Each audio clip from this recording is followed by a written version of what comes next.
शैतानिर्रजीम बिस्मिल्लाहिर्रहमानिर्रहीम लक़द काना लकुम फ़ी रसूलिल्लाहि उस्वतुन हसना आमन्तु बिल्लाहि सदक़ल्लाहुल अलियुल अज़ीम व सदक़ रसूलुहुन नबियुल अमीनुल करीम व नहनु अला ज़ालिका लमिनश शाहिदीन व शाकिरीन वल्हम्दुलिल्लाहि रब्बिल आलमीन।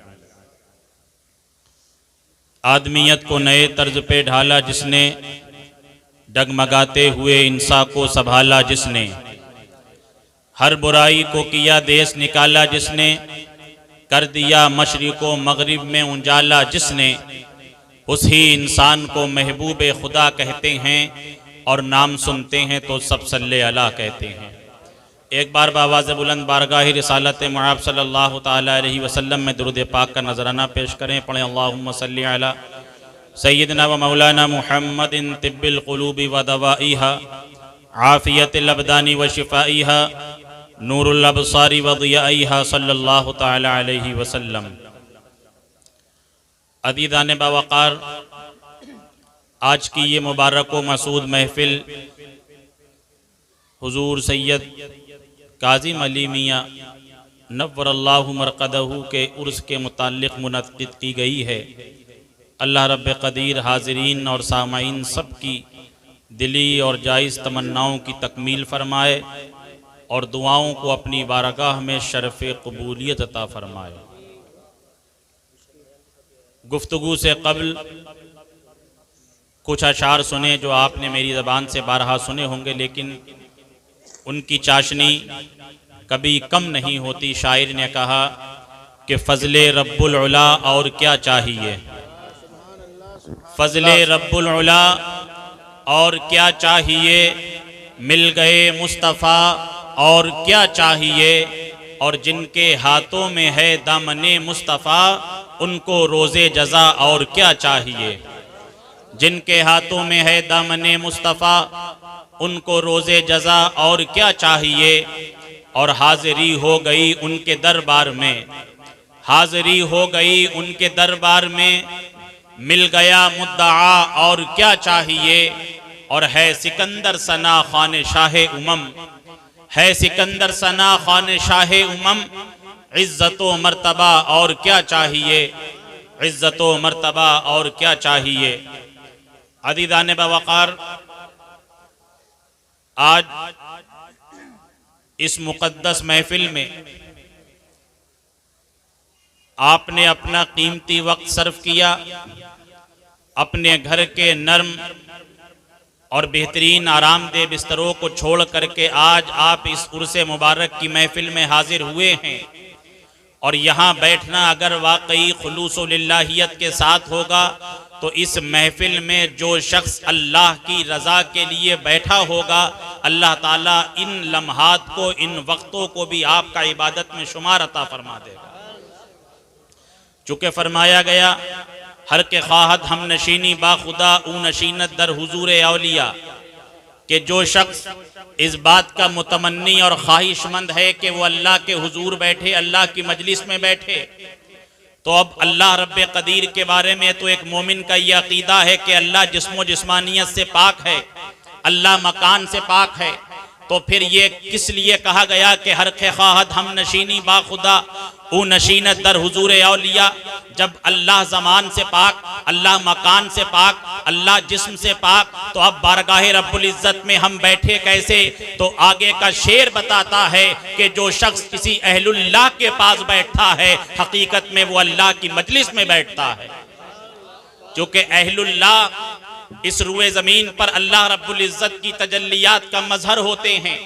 अहलुल्लाह अल्लाह की सिफात का मजहर बन करके इस रुए ज़मीन पर घूमते हैं, फिरते हैं, और फिर आखिरी ज़िंदगी के अय्याम में भी और उसके बाद तक क़यामत तक अपने रोज़े से ये सदा देते रहते हैं कि जैसे अल्लाह रब्बुल इज़्ज़त अपनी सिफत में रहमान और रहीम है, उसकी बारगाह में किसी भी तरीके की कोई तफरीक नहीं होती। अपना जाता है तब भी उसका दामन भर जाता है, गैर जाता है तब भी उसका दामन भर जाता है। आज उर्से काज़मी में सैयद काज़िम अली मियाँ हुजूर का मज़ार ये सदाएं बुलंद कर रहा है कि हर वो बंदे खुदा जो मुझसे सच्ची अकीदत रखता है वो खा मेरे सिलसिले का हो या मेरे सिलसिले का ना हो, मैं अल्लाह की सिफत रहमान और रहीम बन करके जो शख्स मेरे दर पे आता रहेगा मैं उसके दामन को भरता रहूंगा। बेशक बेशक। नारे तकबीर, नारे रिसालत, नारे गौसियत, फैजाने शाजी मियाँ हुजूर, उर्से काज़मी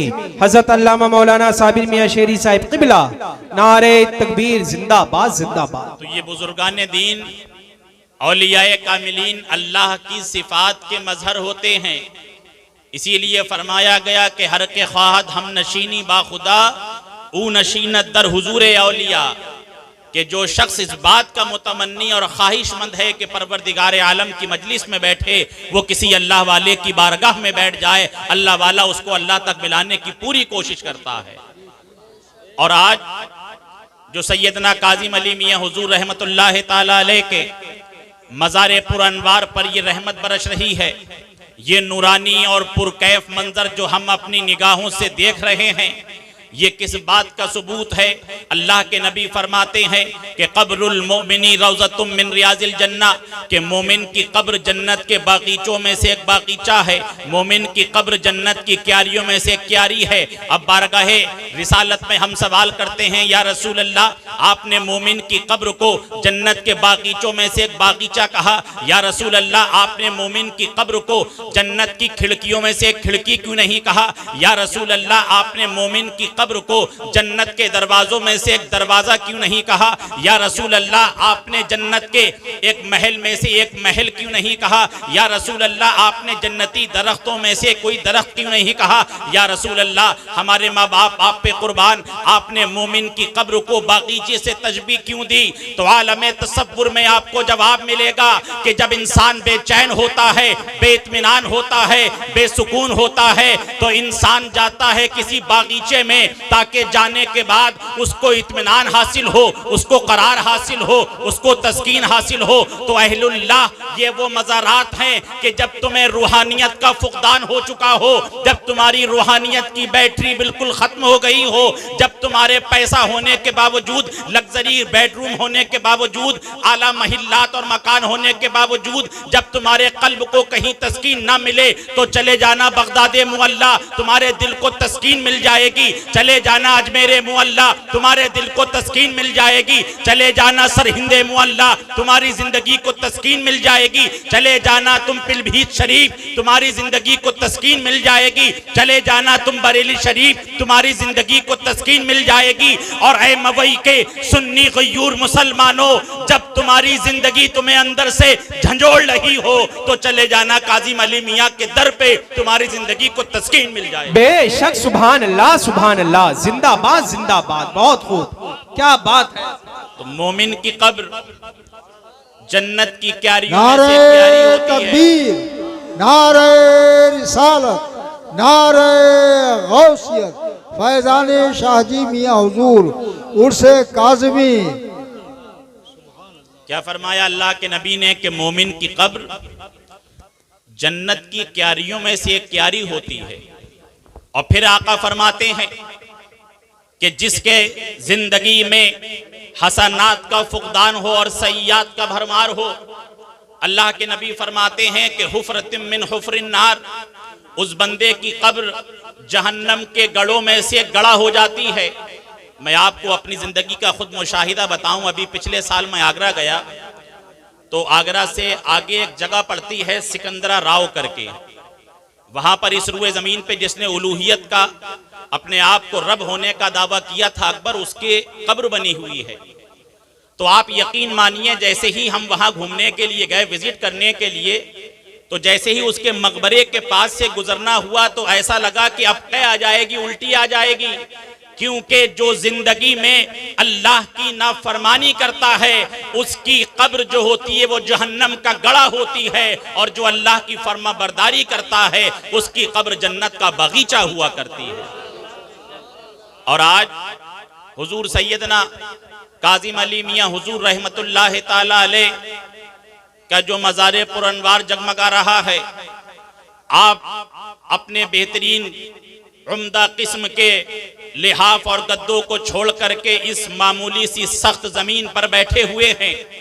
तो पूछने वाले ने पूछा, बहुत सारे अफराद ऐसे हैं कि जिसने कभी काजिम अली मियाँ हुजूर को सुना, देखा नहीं, कभी उनसे मुलाकात नहीं करी, लेकिन उनके बारे में सिर्फ वाकयात सुने हैं, उनके बारे में किस्से सुने हैं, उनकी जिंदगी के अतवारों आदात हमने सुनी हैं। तो आपका ये अकीदा बताएगा और आपका ये ईमान जवाब देगा, ये बंदे खुदा, हम अपनी निगाहों से काजिम अली मियाँ को देखें ना देखें, वो तो अपने रोजे से हमें देख रहे हैं। और जिस बंदे खुदा पर अल्लाह वाले की सिर्फ एक नजर पड़ जाती है तो याद रखिएगा अल्लाह ताला उसको भी मकाम और इरफान अता फरमा देता है। आप देखिएगा कि कुरान अजीम अल्लाह की मुकद्दस किताब है, जिस किताब के बारे में फरमाया गया वनुनज़्ज़िलु मिनल कुरानी मा हुवा शिफ़ाउन व रहमतुल लिल मोमिनीन, कि हमने इस कुरान को मोमिनीन के लिए शिफा बना करके भी उतारा है और उस किताब को हमने मोमिनीन के लिए हिदायत बना के भी उतारा है। उसी कुरान में एक सूरह मुबारका है और उस सूरह मुबारका के अबयात, उसकी आयात में एक लफ्ज है जिसको कल्ब कहा जाता है, कुत्ता कहा जाता है। आप आम तौर पर अरबी में बोले कल्बुन, कोई सवाब नहीं, लेकिन जब असहाबे कहफ के कुत्ते का आप नाम लेंगे और कुरान अजीम के तराजिम और तफाहिम और तरतीब के साथ पढ़ेंगे तो गैरुल्लाह, गैर कुरान में कल्ब बोला तो आजाब और अगर कुरान में बोला तो सवाब। तो जवाब ये है कि लफ्ज़े कल्ब एक ही है, लेकिन एक पे सवाब और एक पे आजाब क्यों है? तो मुफस्सिरीन फरमाते हैं ये वो कुत्ता है जो कोई आम नहीं, ये वो कुत्ता है जिसे अहलुल्लाह से निस्बत थी और अहलुल्लाह के गार पे ये पैरा दिया करता था। तो आप सोचिए कि जब एक कुत्ता अल्लाह वालों से मोहब्बत करने के बाद जिसका जिक्र कुरान में आ जाता है तो हम अशरफुल मखलूकात हैं, हम अल्लाह वालों से मोहब्बत करने वाले हैं, तो हमारा मकाम कितना बुलंद होगा, हम कितने खुशनसीब होंगे। लेकिन मेरे अजीज, आज जिस बुजुर्ग हस्ती का आप कुल मना रहे हैं, जिनका उर्स मना रहे हैं, जिनके उर्स मुक़द्दस की आज बाबरकत महफिल में इस अजीमुश्शान जश्न का कॉन्फ्रेंस का इनेकाद कर रहे हैं, कभी इनकी जिंदगी के आदत व अतवार उठा करके देखो, कभी इनकी जिंदगी के सुबह और शाम को देखो, कभी इनकी जिंदगी की खलवत और जलवत को देखो, तो आप इस बात पर पहुंचेंगे कि सैयदना काजिम अली मियाँ हुजूर का कोई भी कदम कभी खिलाफे सुन्नत नहीं उठा, बल्कि काजिम अली मियाँ हुजूर की जिंदगी का पैगाम और इस रोज़े मुबारक से सुबह क़यामत तक ये पैगाम आम रहेगा कि मोहम्मद से वफा, तूने तो हम तेरे हैं, ये जहां चीज है क्या लौहो कलम। बेशक, सुभान अल्लाह, सुभान अल्लाह। नारे तकबीर, नारे रिसालत, नारे गौसियत, जिंदाबाद जिंदाबाद। पूरी जिंदगी आप पढ़िएगा सैयदना काजिम अली मियाँ हुजूर रहमतुल्लाह ताला अलैह की, तो आपको सरवरे कौनैन, खातमे पैगम्बरा, ताजदार अरब व अजम, बाइसे तखलीक दो आलम हुजूर नबी करीम सल्लल्लाहु ताला अलैहि वसल्लम की सुन्नतों से पूरी भरपूर फुल मिलेगी। उठना काजिम अली मियाँ हुजूर का सुन्नत के मुताबिक, सोना सुन्नत के मुताबिक, बोलना सुन्नत के मुताबिक, चलना सुन्नत के मुताबिक, माल के लिए, मुआश के लिए, जिंदगी के अय्याम में शब रोज के अंदर स्ट्रगल करना, ये सुन्नत के मुताबिक। तो आज सैयदना काजिम अली मियाँ हुजूर का उर्स मुक़द्दस इस मवई के सुन्नी मुसलमानों को ये पैगाम दे रहा है कि अगर सरकार काजिम अली मियाँ हुजूर के सच्चे गुलाम बनना है, उनके आशिकीन की फहरिस्त में अपना नाम लिखना है, तो आज से अपनी जिंदगी के मसले और अपनी जिंदगी के शब रोज अपनी तबीयत से नहीं बल्कि मुस्तफ़ा की शरीयत से तय करो, फिर तुम्हारा आलम ये होगा कि शायर ने जो कहा कि खुदी को कर बुलंद इतना, हर तकदीर से पहले खुदा बंदे से खुद पूछे बता तेरी रजा क्या है। जब आप अपनी जिंदगी को सरकार काजिम अली मियाँ हुजूर की जिंदगी का आईना बना करके, उनकी जो जिंदगी थी उसमें झांक करके देखेंगे, उसको पढ़ेंगे, उसको समझेंगे। और यहाँ एक बात याद रखिएगा, मोमिनीन के बारे में फरमाया गया कि अल मुमिनु मिरतुल मुमिनिन, मोमिन मोमिन का आईना होता है। आप ये बताइए कि आप शीशे को, आईने को घर में क्यों रखते हैं? अरे आप आईने को और शीशे को घर में इसलिए रखते हैं ना कि अच्छा लिबास पहनने के बाद अपने गुमान के मुताबिक मांग निकालने के बाद, बाल काटने के बाद, जुब्बा व दस्तार संभालने के बाद भी हो सकता है कोई ऐसी कमी रह गई हो कि जो अभी हमारे जिस्म में बाकी हो, आईने के सामने खड़े होंगे तो आईना हमें बता देगा। इसीलिए तो इस्तेमाल करते हैं कि नहीं करते हैं। तो अल्लाह के नबी फरमाते हैं कि मोमिन के लिए आईना है। तो सरकार काजिम अली मियाँ हुजूर की जिंदगी, शाहजी मियाँ हुजूर की जिंदगी, शाह नक्शबंद की जिंदगी, मुजद्दिद अल्फिसानी की जिंदगी, गौसे आजम की जिंदगी, ये जिंदगी हमारे लिए आईना है। हम इस आईने में खड़े होकर के देखें कि अभी हमारी जिंदगी में कितने गुनाहों के धब्बे लगे हुए हैं, कितनी गुनाहों की धूल चढ़ी हुई है। ये आईना हमें बताता रहेगा, हम साफ करते रहेंगे और उनकी तरह अपनी जिंदगी को बनाने की कोशिश करते रहेंगे। एक मोमिन दूसरे मोमिन का आईना है। और आपको यह भी मालूम होगा, मोमिन जो अल्लाह के नबी ने फरमाया कि एक दूसरे मोमिन के लिए आईना कभी झूठ नहीं बोलता, आईना कभी झूठ नहीं बोलता। अगर आपने अपने माथे पे यहाँ अगर सोने का परत लगाया है, आईना तब भी बता देगा। और आपने अपने माथे पे अगर गोबर लगाया है, आईना तब भी बता देगा। आपने अपने माथे पे अगर बिस्मिल्लाहिर्रहमानिर्रहीम को लिखा है, आईना तब भी बता देगा। और आपने अपने माथे पर कुछ गलत अल्फाज को लिखा है तो आईना तब भी बता देगा। आईना कभी रियायत नहीं करता है, आईना कभी नहीं झूठ बोलता है, आईना कभी समझौता नहीं करता है, बल्कि आईना तो आपको हक बयानी दिखाता है, आपको सच की तरफ ले जाने की रग़बत करता है। तो इस रुए जमीन पे आज जो औलियाए किराम के मज़ारात हैं और ये आरास की जो महफिल मुनक़िद की जाती है, वो इसीलिए की जाती है ताकि बंदा अपनी ज़िंदगी में सय्यात को छोड़ करके हसनात की तरफ आ जाए और अपनी ज़िंदगी को कामयाब और कामरान करके जन्नत नईम में अपना ठिकाना करने की कोशिश कर जाए। लेकिन मेरे अजीज, हम बुजुर्गान दीन को मानने वाले हैं, बुजुर्गों से मोहब्बत करने वाले हैं, अल्लाह के रसूल सल्लल्लाहु अलैहि वसल्लम से इश्क रखने वाले हैं। तो आइए कुरान की जिस आयत मुबारका को मैंने पढ़ा, मैं उसका तर्जुमा और बस पस मंजर पेश मंजर समझा दूं और अपनी गुफ्तगू को ख़त्म करूं। कुरान में अल्लाह रब्बे कदीर फरमाता है कि हमने तुम्हारे नबी की ज़िंदगी को तुम्हारे लिए सबसे बेहतरीन नमूना बनाया। क्या फरमाता है अल्लाह? क्या ईमान वालो, हमने तुम्हारे नबी की जिंदगी को तुम्हारे लिए सबसे बेहतर नमूना बनाया है। अब किसके लिए हुक्म था? ये ईमान वालों के लिए हुक्म था कि हमने तुम्हारे नबी की जिंदगी को तुम्हारे लिए सबसे बेहतर आईना बनाया है, सबसे बेहतर नमूना बनाया है, सबसे बेहतर आइडियल बनाया है। लेकिन जब हम अपनी ज़िंदगी में झांक करके देखेंगे, जब हम अपनी शब व रोज़ देखेंगे, जब हम अपने लैलो नहार देखेंगे, तो हम इस बात पे पहुँचेंगे कि आज हमने अपनी ज़िंदगी के शब व रोज़ में आइडियल मुस्तफ़ा को नहीं बल्कि गैर मुस्तफ़ा को बनाया है।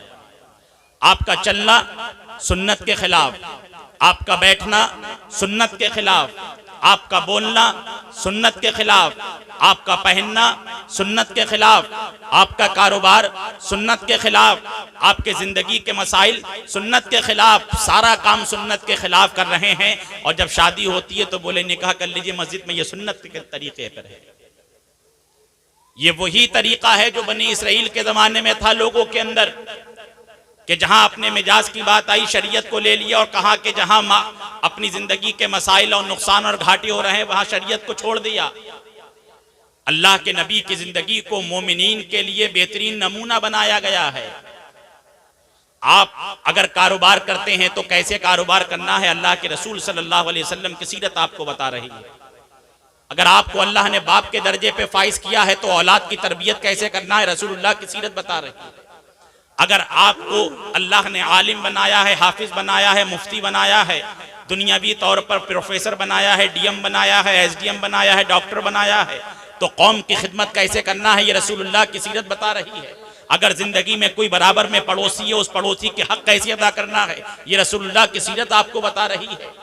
बल्कि यहाँ तक कि जिस इबादत को उम्मुल इबादत करार दिया नमाज, अगर नमाज भी पढ़ना है तो तरीक़े मुस्तफ़ा के मुताबिक पढ़ना है। हर वो नमाज नामकबूल है जो तरीक़े मुस्तफ़ा के खिलाफ है, और वो हर नमाज मकबूल है जो तरीक़े मुस्तफ़ा के मुताबिक है। बस यही रुक करके एक पॉइंट आप देखिए कि नमाज जैसी अहम इबादत नमाज जैसी अहम इबादत जब तरीक़े मुस्तफ़ा के खिलाफ हो तो अल्लाह की बारगाह में मरदूद और ना मकबूल है। तो वो मोमिन जो अपने आप को आशिक़े रसूल कहे और उसकी ज़िंदगी तरीक़े मुस्तफ़ा के खिलाफ गुजरे तो वो अल्लाह की बारगाह में मकबूल कैसे हो सकता है? वो अल्लाह की बारगाह में महबूब कैसे हो सकता है? नमाज जैसी अहम इबादत अगर तरीक़े मुस्तफ़ा के खिलाफ है तो अल्लाह की बारगाह में मुंह पे मार दी जाएगी, मैदान महशर में आपके पास रख दी जाएगी। मेरे मुस्तफ़ा के तरीक़ों को छोड़ करके तुमने नमाज पढ़ी थी, जिसको कहा गया कि अस्सलातु मेराजुल मोमिनीन, के नमाज मोमिनीन की मेराज है। वो नमाज मुस्तफ़ा के तरीक़े के बगैर मरदूद ना मकबूल। तो ऐ ईमान वालो, आज इश्क़ रसूल का दावा करने वालों, तुम्हारे शब और रोज़ तरीक़े मुस्तफ़ा के बगैर गुजर रहे हैं और तब भी जन्नती होने का हकदार अपने आप को बताते हो। अगर इस बात का जायज़ा लेना है तो कभी जाना रेलवे स्टेशन पर और टिकट लेना आप लोकल का और जाने की कोशिश करना, फर्स्ट एसी में धक्के मार करके निकाल दिए जाओगे। कहने वाला कहेगा भाई जर्नल का टिकट लिए फिर रहो और 1900-2000 रुपए के फर्स्ट एसी के कोच में बैठना चाहते हो। नमाजें हमारे पास नहीं, इबादत हमारे पास नहीं, हज हमारे पास नहीं, ज़कात हमारे पास नहीं, दयानतदारी हमारे पास नहीं, ईमानदारी हमारे पास नहीं, मोहब्बत हमारे पास नहीं, भाईचारगी हमारे पास नहीं, उखुव्वत व मोहब्बत हमारे पास नहीं। अरे वो इंसान जो फज्र में अपने घर से उठ करके मस्जिद तक नहीं जा सकता है, वो कब्र से उठ के जन्नत में कैसे जा सकता है? अपनी जिंदगी से सवाल किया करो कभी। ये सब चीज ठीक है, इसमें हसनात मिलेंगे आपको, उलमा की तकरीर सुनेंगे, आप आए हैं, सब कुछ ठीक है, लेकिन आप कभी कुरान की इस आयत को भी पढ़ा करो, फमन यामल मिस्काला ज़र्रतिन खैरन यरा वमन यामल मिस्काला ज़र्रतिन शर्रन यरा। अगर जर्रा बराबर नेकी है तो वो भी कल क़यामत में दिखा दी जाएगी, और जर्रा बराबर बुराई है वो भी कल क़यामत में दिखा दी जाएगी। अब आप सोचिए कि नमाज जैसी अहम इबादत जब तरीक़े मुस्तफ़ा के ख़िलाफ़ गुज़रे तो वो इबादत हमारी ना मकबूल। तो आज जो ज़िंदगी के शब रोज़ हम गुजार रहे हैं, जो लैलो नहार गुजार रहे हैं, ज़िंदगी में जो कुछ कर रहे हैं वो तरीक़े मुस्तफ़ा के ख़िलाफ़ है, तो हमारी ज़िंदगी कैसे मकबूल हो सकती है? अपनी ज़िंदगी को अगर आप अनमोल और कीमती बनाना चाहते हैं, आप चाहते हैं कि इस रूए ज़मीन पर आपका वक़ार, आपका तक़द्दुस, आपकी इज्जत, आपकी आबरू, आपकी माल, आपकी जाह, आपका मनसब बरकरार रहे, तो याद रखना तरीक़े मुस्तफ़ा को अपनी ज़िंदगी में अपनाना होगा। ये मैं किसी जज्बात में नहीं बल्कि हकीकत की रोशनी में बोल रहा हूँ। आओ 1440 साल पहले चलो, इस्लाम की तारीख और अव्वलीन दौर उठा करके देखो, जब मक्का की सरजमीन पर मुसलमानों को सताया गया, जुल्म और जब्र किया गया, उन पर जुल्म के पहाड़ तोड़े गए, तमाम सहाबाए किराम ने हिजरत का इरादा कर लिया। उसी ज़माने में यारे गारे मुस्तफ़ा सैयदना सिद्दीक़ अकबर रदी अल्लाह ताला अन्हु ने भी हिजरत का इरादा किया। जैसे ही सरकार सैयदना यारे गारे मुस्तफ़ा सिद्दीक़ अकबर निकलने वाले थे मक्का से, तो मक्का के लोगों ने हजरत सरकार सिद्दीक़ अकबर का रास्ता घेर लिया, और घेरने के बाद उनको अगवा नहीं किया, उनको मारा नहीं, उनकी मॉब लिंचिंग नहीं की, बल्कि हजरत सैयदना सिद्दीक़ अकबर से फरमाया कि ऐ हुजूर, जब तक आप मक्का में मौजूद हैं तब तक मक्का में अमन जिंदा है। आप जब तक मक्का में मौजूद हैं, मक्का में मोहब्बत जिंदा है। और कौन कह रहा है? वो जो कलमा नहीं पढ़ रहा है। कौन कह रहा है? जो नबी को नहीं मान रहा है। उसका नाम तारीख में मालिक इब्ने दुगन्ना है। मालिक इब्ने दुगन्ना ने हजरत सैयदना यारे गारे मुस्तफ़ा सिद्दीक़ अकबर को अपने घर में रहने के लिए जगह दी थी। मेरे अजीज, आज उन्हीं के पैरोकार आपको निकालने की कोशिश कर रहे हैं। वजह देखिएगा, जब हजरत सैयदना सिद्दीक़ अकबर ने कहा कि मुझे तुम यहाँ से क्यों नहीं निकालते, सारी कौम को निकाल दिया, तो फरमाया आप हैं तो यहाँ मोहब्बत है, आप हैं तो यहाँ अमन है, आप हैं यहाँ तो अदल है, आप हैं यहाँ इंसाफ है। अगर आप चले जाएंगे तो मक्का से अदल निकल जाएगा, मक्का से इंसाफ चला जाएगा, मक्का से मोहब्बत चला जाएगा। और मालिक इब्ने दुगन्ना ने खड़े होकर के मक्का में यह ऐलान किया कि आज से सिद्दीक़ अकबर मेरी किफ़ालत में है, सिद्दीक़ अकबर मेरी मातहती में है, सिद्दीक़ अकबर मेरी निगरानी में है। आज से अगर सिद्दीक़ अकबर को तकलीफ होगी तो गोया के मालिक इब्ने दुगन्ना को तकलीफ होगी। कौन? हजरत सैयदना सरकार यारे गारे मुस्तफ़ा सिद्दीक़ अकबर को पनाह दे रहा है। वो शख्स जो मुसलमान नहीं है, वो शख्स जो गैर मुस्लिम है, वो शख्स जो लादीन है, वो लफ्ज जो माबूदाने बातिला की परस्तिश और पूजा करता है। लेकिन मेरे अजीज, जरूरत क्या थी उस वक्त कि सरकार सैयदना यार गारे मुस्तफ़ा सिद्दीक अकबर तरीक़े मुस्तफ़ा में थे, तो गैर भी उनका रास्ता रोकते थे, गैर भी चाहते थे ये हमारी बस्तियों में आए। और आज हमने तरीक़े मुस्तफ़ा को छोड़ दिया है तो ये चाहते हैं कि यहां से चले जाएं। क्योंकि एक तरीका है, मेरे जिस्म में, मेरे सदरी में ये पेन लगा हुआ है, इसका क्या काम है आप मुझे बताइए? इसका काम लिखना है ना, लिखना है कि नहीं? कोई भी जरूरत हो मैं इससे लिखूं और नोट कर दूं उसको। जैसे ही इसकी रिफिल खत्म हुई मैं उसको फेंक दूंगा, क्योंकि मेरे काम का नहीं रहा। ये माइक जितनी देर तक बज रहा है इसका इस्तेमाल है, जैसे ही ये बोलना बंद हो जाएगा इसको कबाड़ खाने में फेंक दिया जाएगा। ये लाइट जल रही है, जितनी देर ये रोशनी देगी उतनी देर तक इसके अंदर महफूज रहेगी। जैसे ही इसने रोशनी देना बंद और बेकार हो गई, इसको फेंक दिया जाएगा।